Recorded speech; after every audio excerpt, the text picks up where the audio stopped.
Good afternoon, College of Eastern Idaho. It is so great to have you. Friday, October 22nd, and it's noon. And we do have a habit now. We've got this going ever since summer with kind of a summer Zoom discussion with different individuals throughout the college and the region. And we've got Jacob Haeberle with us today. So Jake, what a pleasure to have you. We have known each other for a long time. Several years now, yeah. We were just kind of comparing notes, and I think you may be the second longest Gen Ed faculty that we've got. I think so. I think Kathy Judy beats me by a year or two. I think that's probably true. So it's great to have you, and you've moved into a dean position. So I have. Yes. One of the reasons we want to explore. Kind of what you're thinking about that and the direction of being a dean and what we're doing in Gen Ed. So, as you know, we always start with a little bit of a self-introduction and a little bit of a background, Jake. So why don't you go ahead and do that for us? Okay. Well, I'll start way back. My dad and mom met back in high school, back in West Virginia where they lived. My dad was in radio most of his life. Was in radio like in Nashville back when Johnny Cash and Willie Nelson were big. But he and my mother wanted to kind of get out of that lifestyle. And so they moved west, and he got a job in Twin Falls in radio. And they then met some good friends there who moved north towards Rexburg. So my parents followed them. He was then hired actually as the first anchor on Channel 8, the news anchor. Really? Okay. Yeah. Wow. Cool. There's some old clips they'll show sometimes on Channel 8. And yeah. Okay. See my dad go by sometimes. So that's more or less my dad. And then my mother, she was, when we lived in Rexburg, she was a librarian. There at Madison County Library. And then she also worked as a copy editor for a magazine that was published up there. And I think that's probably where I got my inclinations toward writing and books and that field. I went to Ricks College, what was known as Ricks College at the time. My dad actually got a job there and started the radio station up there. And because he worked there, I got free tuition, but I treated it like free tuition, and I didn't do very well those first 2 years. So after those first 2 years, I got married, and my wife and I decided to go to ISU. And that's where I got my undergrad and grad in English literature, my master's in English literature. While I was there, I was a TA and taught English 102 and English 101. And that's also when I started adjuncting for different colleges around I was going to say the Valley, but it's really like almost all of the state. I taught for CSI, I would teach for ISU, and then I'd come up here all in one day and teach ITECH. And I also ran the tutoring center over at the University Place, ISU's tutoring center at University Place a few days a week. So like, I think you used the term Freeway Faculty, and that was... Yeah, that is true. I think a lot of us have been Freeway faculty, so it's always good to be full time. So you are really tuned into adjuncts there. Yeah. I know their plight very well. Yep. And let's see. So then I got my first full-time job at the College of Technology at Idaho State University in their Gen Ed division. Good. I taught there for 2 years.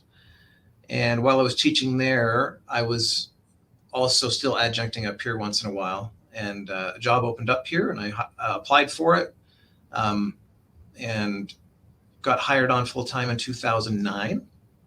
Mm-hmm. And a year after that, my wife got a job up in Rexburg. And so we had been living in Pocatello when we moved to St. Anthony, actually, is where we live now. Right. And we have 3 kids. Our oldest daughter, Emma, lives in New York City, where she went to college for drama and theater. And our two sons, one lives outside of the house in St. Anthony, but he's at the house enough that it feels like he's still there. And then our youngest is a sophomore in high school at South Fremont High School. Wow. Okay.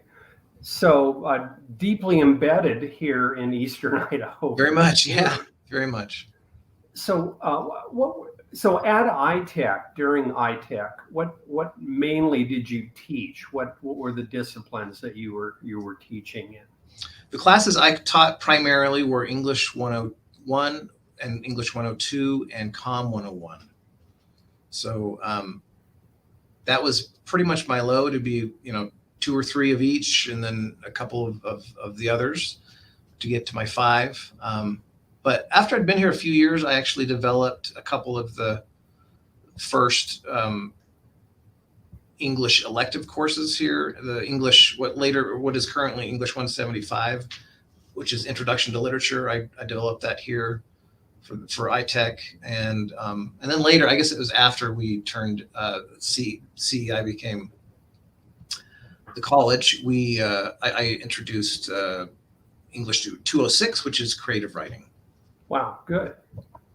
So it is uncommon, I think, for a lot of faculty to want to go into administration, whether it is a chair of a discipline, or in your case, a dean. So what was intriguing about that? Because it's kind of unusual. A lot of times faculty just want to stay in the classroom and teach.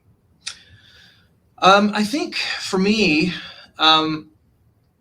when I applied here, I knew about ITECH and I wanted to be a part of it. But one of the main reasons I wanted to be a part of it was because I saw a potential for real growth. I saw the potential for ITECH to become a community college and to kind of, almost in a way, kind of mirror the role that, it's not going to be the same thing, obviously, but kind of mirror the role that Utah Valley University played, right, next to a larger institution, that it has now grown to be. That one obviously has grown to be even bigger than the institution it was originally kind of a younger sibling to. But so I saw that potential growth, and I mentioned that in the interviews, that I wanted to be a part of that potential, and I wanted to help shape it when the time came. So when the college, or I should say, when the community voted to create the College of Eastern Idaho, since that time I've been, I should back up and say I love to teach and I love being in the classroom. I also love helping teachers and I love helping students. And so it seems that from this position, the help that I can provide is more direct and more beneficial. And excuse me. So some of the reasons why I moved into this position were primarily those, as I wanted to. The college is, while young, it is still with a huge amount of growth yet to come. Things are starting to take shape. There is. You've used the wet cement. I think the cement in many areas of the college is starting to dry, and I wanted to make sure that that I had a part in that foundation, and to make sure that the college represented the community it serves, and that the faculty that are really the faculty and the students. That's that symbiotic relationship that's the whole reason the college exists. Right. So I wanted to make sure that that relationship was as you use the term friction. I wanted to get the friction as friction-free as possible so that the faculty could do their job with as minimal and kind of in a way kind of set up the systems that help faculty reach as many students as clearly and as helpfully as possible. You know, and an important element, and we've got to figure out how to measure this, is, you know, after 2 years, we're turning a junior over to the different universities, and it would be interesting to see how we do when that happens. So have we given them the skill sets Right. that they would need to be a successful junior? So, I mean, you've really described that in a different way, but giving those students the experience they need. And you would probably agree that the first 2 years of an AS or an AA really doesn't make you employable particularly. It just isn't. It's never been designed for that. Correct. So how do you think about that, or how would you assess this idea of a successful junior at ISU or BYUI or BSU? How would we think about that? Well, you're right that leaving here with an AA or an AS isn't going to do much for employability at that point. But having completed an AS or an AA degree is going to show an employer what that student was willing to go through to get to that point of seeking the job. But also the student will have, by going through CEI, they will have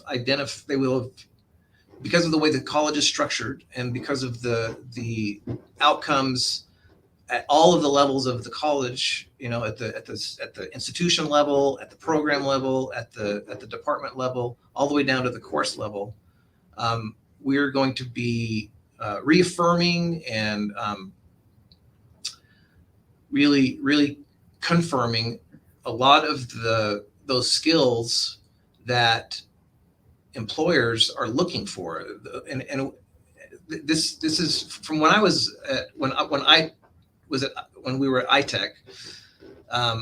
They did a survey, and I think this information gets reconfirmed across the board, is that most employers, the employers of the region were surveyed and asked, you know, what is it that you need from us in terms of preparing students for the jobs that you have available. And they always, for the majority of employers, mentioned those skills that really aren't directly related to each of the jobs. So they talked about critical thinking, and they talked about communication, and those skills that you know, you can bring someone in and teach them, you know, how to do the widgets and all those different things. But if they can't think about that process that they're going through and how that process then links into other processes, or there may be some discrepancies in those processes, and then they can't communicate the fact that they see these concerns, or they might see a better way of doing something. If they can't do that, then they aren't the benefit to the employer that it could potentially be. So Vice President Barber calls those critical skills. Critical skills, yeah.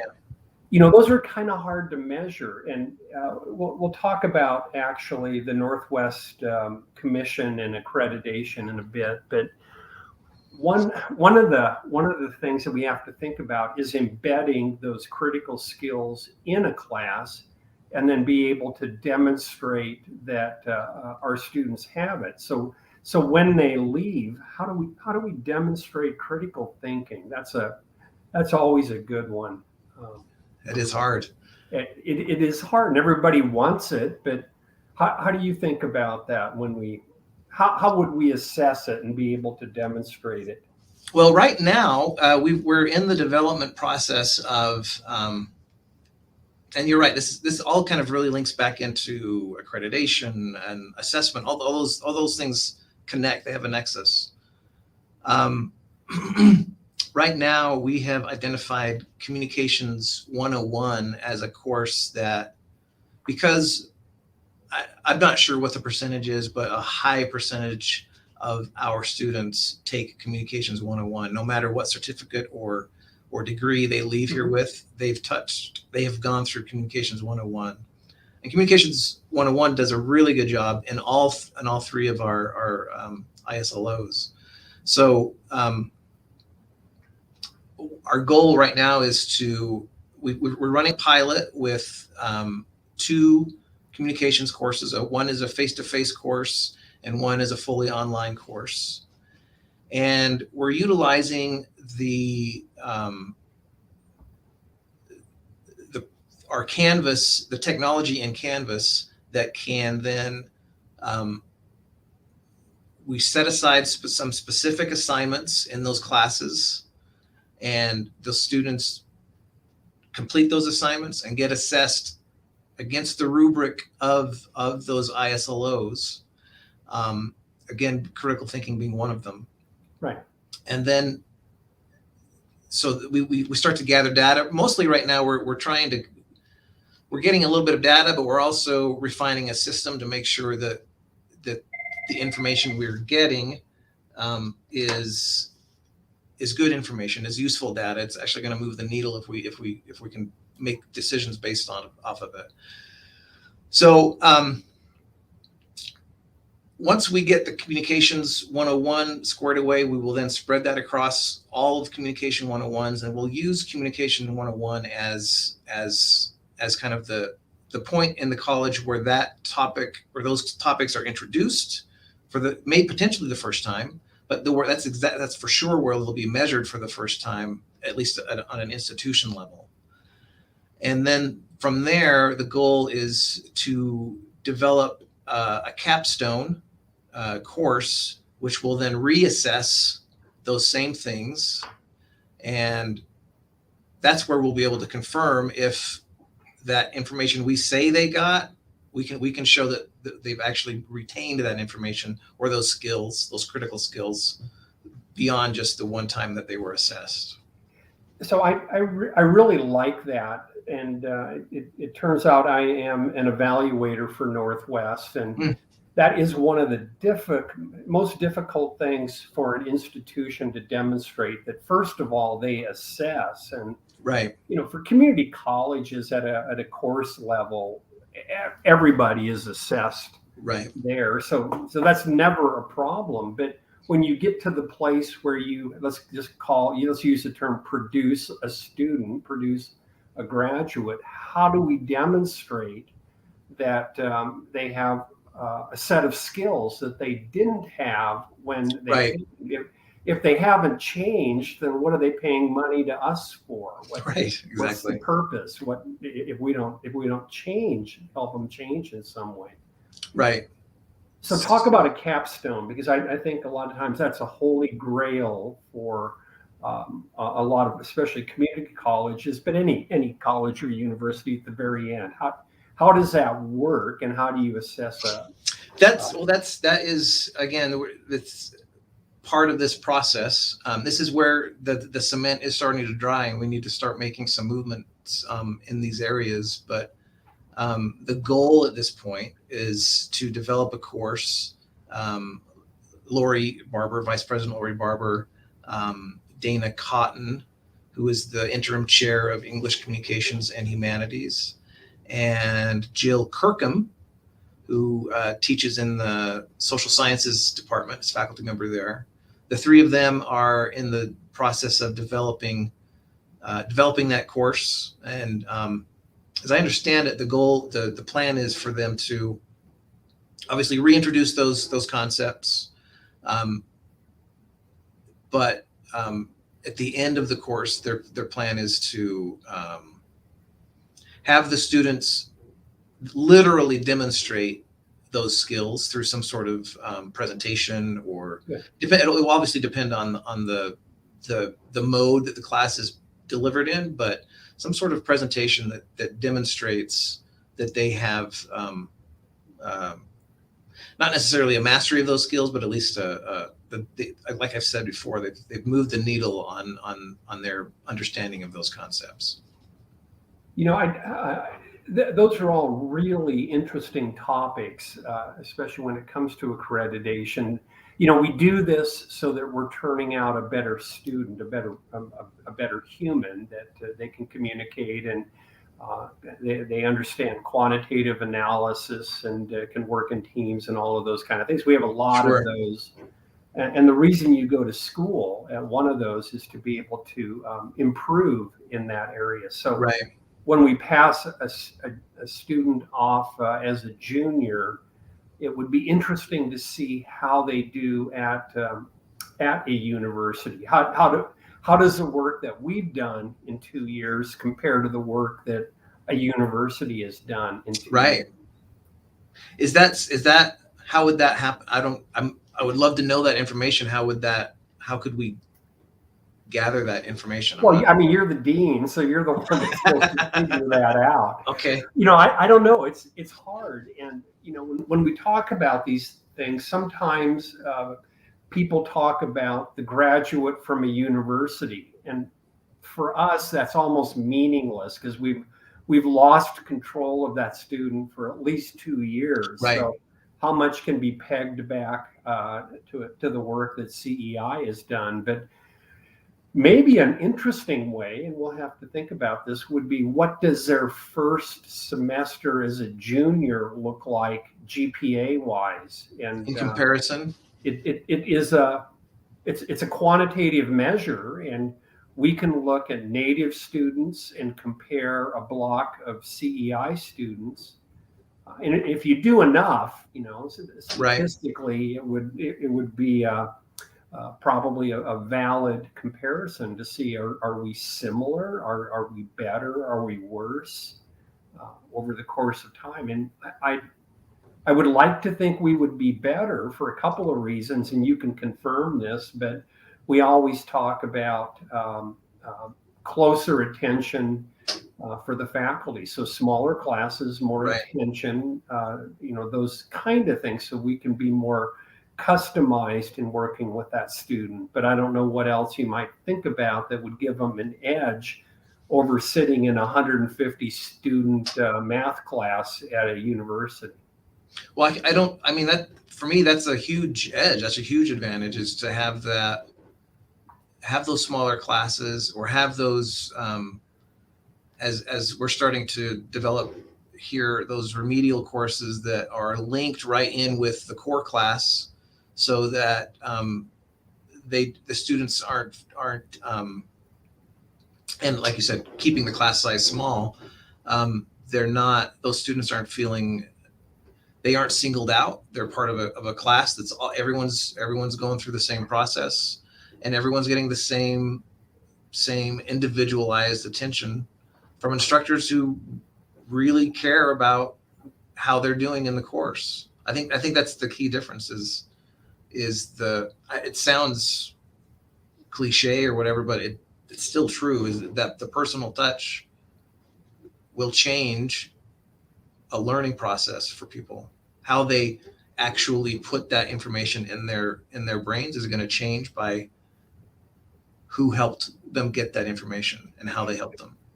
So we'll talk with Dean Walker and see if we can't get this pushed out to students as well, because I think this kind of conversation is valuable to them, because they may not know what they're getting. We are relatively inexpensive compared to a university, and I think you and I are making a point that got getting a better education. So again, if we've got somebody that isn't part of the school or a student and hasn't thought about it, remind us how many teaching assistants we use at College of Eastern Idaho. Well, so when I said I love teaching and I love being in the classroom, I did not mean grading, because that is, if there was ever an area that I would happily pay out of pocket, is a teaching assistant who would grade for me. But None. We don't have any. We don't have any. So we It's don't have lecturers that aren't fully qualified as exactly. a faculty member, and I think that's a huge advantage. Everybody that in your realm likely has a master's, if not a If not more. doctorate Yeah, in their exactly. discipline. That's a huge advantage for a student that isn't always well known. Right. And because they get that personal connection, um, in our department and chairs meetings, we talk about the handoff, right, of handing off our graduates to wherever it is that they're going, and having those personalized experiences with instructors who have those connections with the college that they might be going to. We can I've seen several examples of students who, because of the personal time given them by an instructor who has connections at that student's next stop, that student lands there not only with the benefit of that personal care and the smaller classes, all of the benefits of the college, but they've already made a connection at that next right. stop. And I just don't think you can get that at a larger college. So speaking of the qualifications of our faculty, you're doing a lot of hiring, and you do hiring both of adjunct and full-time, and you do it with a committee. So talk a little bit about what you look for. What are the characteristics of a faculty for us, maybe, and contrast it with a faculty for a university? So we look at different things. So talk for a moment, Jake, about that. Right. Again, it goes back. You're right. We're looking for qualifications. Absolutely, we want to have them, masters or better. But as important is, do those candidates understand the mission of the college? Do they understand who it is they're going to be serving? And if they can't demonstrate that, or if they can't articulate an understanding of the fact that this is a unique student body, mm-hmm. It's becoming somewhat more traditional, but for the most part, we aren't like the universities on either end of the valley here. This is a really unique set of students with really. These are people with real lives going on outside of the classroom, and if the faculty can't, if the potential faculty doesn't see that, doesn't recognize that, and can't apply that in their instruction and in the way they work with the student and showing empathy with the student, then that is a problem. So those instructors, those candidates who are able to show that they get who our student body is, and because our student body is so unique, and they really do need that one-on-one time, that one-on-one connection. The candidate that is able to show that is the one. Everything being equal, that's the thing that's gonna give them the benefit. You're making an interesting case, and when we look at CTE faculty, one of the important things is that they can demonstrate competency and teach competency in that discipline. So it's application of knowledge, right? Right. You have just described application of knowledge, but in a general education format. So there's more than just knowing whatever the discipline might be, and it may be something in literature or something in writing, or right. but history or whatever. Demonstrate it. Right. Right. So and that's something that I recognize I'm in an interim role, and so I feel very much that I am I've been handed a baton, and I when the time comes, I'm ready to hand it back. And so I want to keep things going in the direction that Dean Sackett had established. One thing I might, along those lines, might push forward a little bit is the concept of developing, or maybe kind of augmenting the concept of a skills-based general education, so that the students are shown that they, kind of along the lines that you were just saying, that it's good that you remember that in whatever year this particular document was signed, or whatever. That's good. That's good information.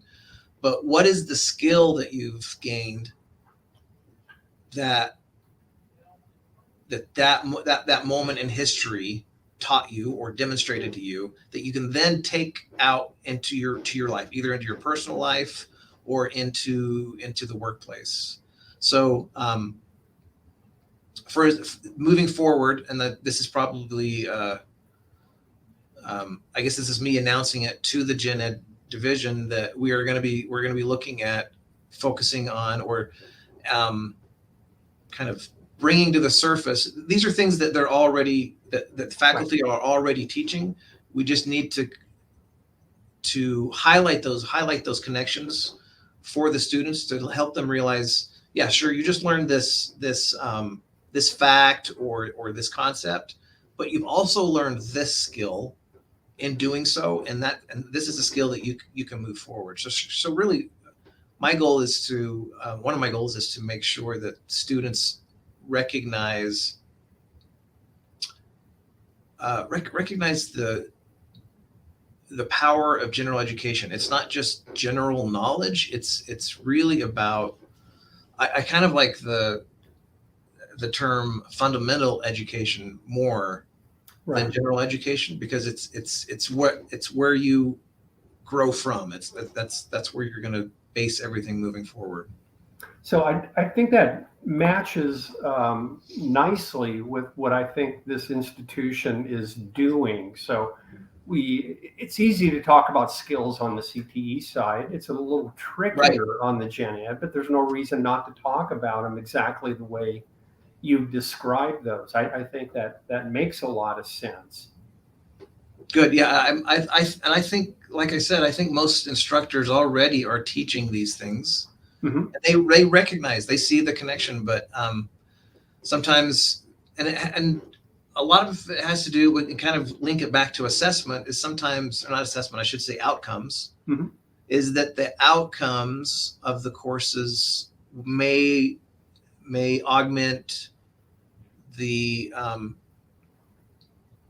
discipline over the skill that potentially is learned through studying that discipline. Right. And so I think I'm not sure how this is going to work, how this is going to flesh out, but what I'd like to do is somehow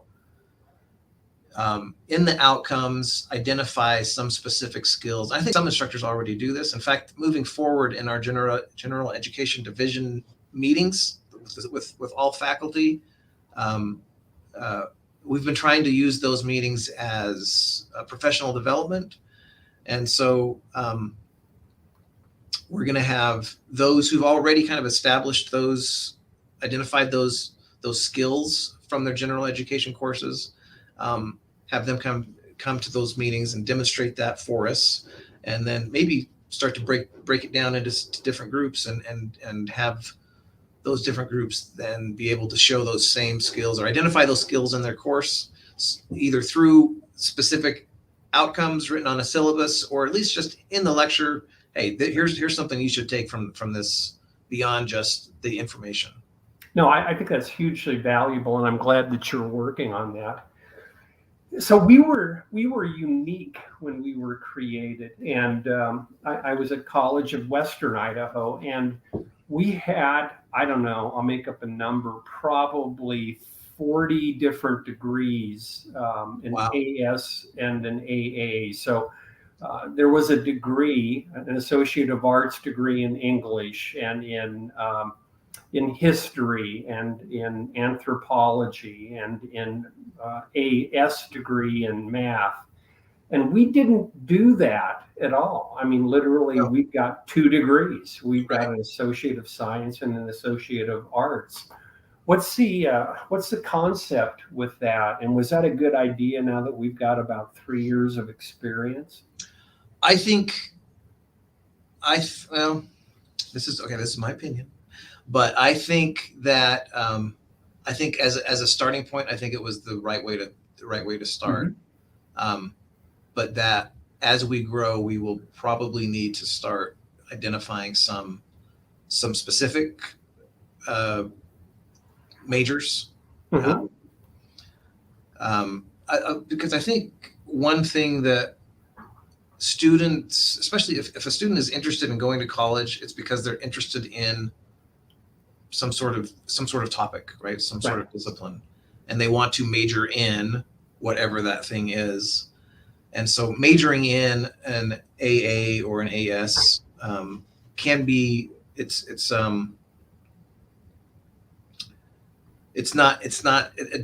kind of feels as though they haven't really begun their education. It can feel that way. It's not true, but in terms of presentation, it kind of feels like, well, I'm not quite a major in that thing yet, but I will be once I'm done here.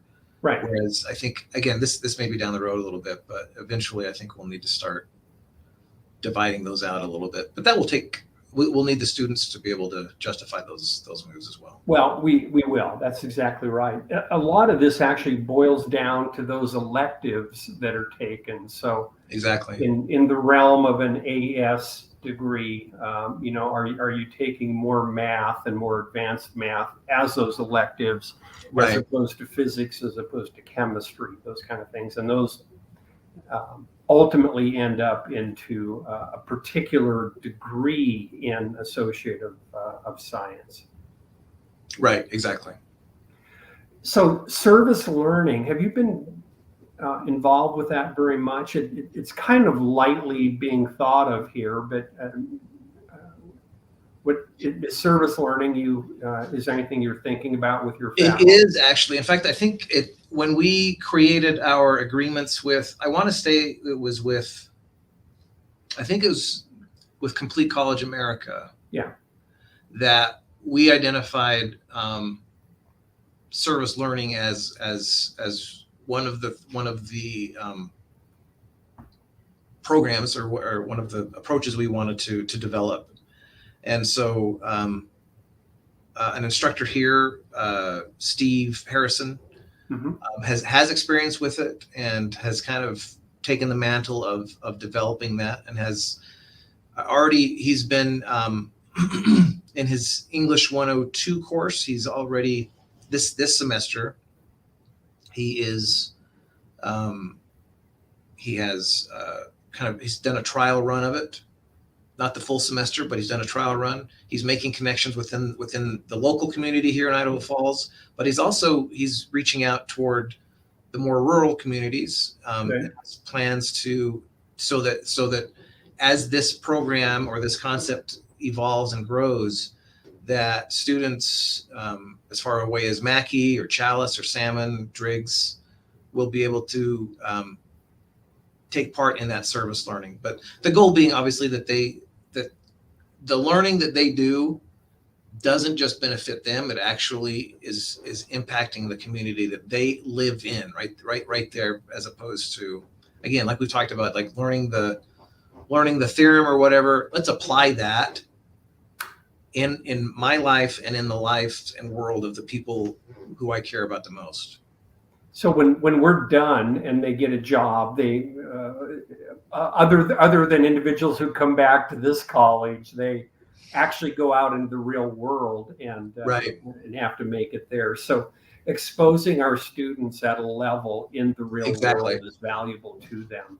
Right, exactly. Letting them experience some I guess I don't know, maybe diversity is not the right word, but just some hopefully eye-opening experiences that help them see the world differently. Yeah, but go ahead. For when people think about CTE, they think about internships, but Service learning is not an internship. The two of them are very different. So just so for our viewers, just so they know what we're talking about, what generally is service learning in the gen ed realm? This will be general because Steve is the more of the expert on this, but the point is that is for those students. So the concepts that are taught in English 102, for example, are the point with service learning is to reinforce those concepts of doing research and interviewing skills, documentation of your experiences, right? And so and reaching out to those and going out to those entities where the student is I'll use the word assigned, but or at least chosen for them to visit. They will not only will they provide services there, so they're going to provide volunteer service, and that's going to help that entity provide their service to the rest of the community. They then will be writing reflection papers. Yeah. They'll be looking at different ways of identifying how that service is helping the community. And I would imagine, I can't say this for sure, but I would imagine that they would also then look at ways of improving that process. Essentially that's it. So rather than going out to an employer where you maybe in an auto shop, you go out to maybe a soup kitchen or something like that, right. Provide service like that, and then write a reflection on that. And these Yep. tend to be a lot shorter than an internship, but nevertheless, these right. students are giving back to a community and then reflecting on it. So right. It's got its own set of great values, and I'm glad to hear that we're starting to explore that. Yeah, I'm really excited about it, and those reflections. While that term reflection can kind of seem maybe empty in a way sometimes, but these are rigorous reflections that really will require introspective thought and analysis of the situation. And again, those are the skills that are some of the skills taught in English 102. Right. No, exactly. So, Jake, we're right up against our time, and I ask every one of our guests to maybe provide 2 or 3 leadership techniques or concepts that they like to use. So, do you have a couple you could share with us? Sure, absolutely, yeah. And so I've actually mentioned one, and that is empathy. Right. For me, and I guess these concepts, these leadership principles, these are the ones that have been demonstrated to me and that were most powerful for me, or the ones I most responded to. And so I make the assumption that other people will respond to them well as well. So empathy, not only, for me, empathy is obviously putting yourself in the place of the other, but making positive assumptions about the actions of other people, assuming the best, assuming they're doing, even if what they're doing at that moment may not be up to the standards we need, they at that moment are doing the best that they can at that time, and to meet them where they are in that moment to help them get back to where they are in a healthier spot. It's kind of, and then along those lines is listening to understand. Good. Right? Not listening just to kind of get information and make a decision, or to get data or to get evidence against someone, but actually listening to understand. Again, to actually, I guess what I'm getting at is that you're kind of putting into practice that empathy. You're trying to really understand where that person is at that moment, to help you understand what you can do then to help them. So I guess for me, really, leadership, I think leadership has kind of got flipped flip meanings. It can be someone who's supposedly like above the fray and kind of leading the charge, but also can be the one who's offering support, right? Right. Who's there, who's, like I mentioned earlier, one of my goals as a dean is to develop a system that is for faculty and students that, as much as possible, removes any of those friction points between the faculty and student, between the student and that information and those skills that they need. Good. So I think those are really insightful, and for somebody that maybe didn't imagine, and I don't know, we didn't ask you this, but you may not have imagined being in a dean position, and that is quite a difference from being a faculty. So we are fortunate to have you, Jake, in this position. You're certainly thoughtful. I'm hoping that students as well as our colleagues get a chance to watch this, and I hope it opens up some discussions about exactly those things that we talked about in assessment and turning out a good student. I would imagine about 2/3 of our students are in a gen ed track, moving on potentially to a university.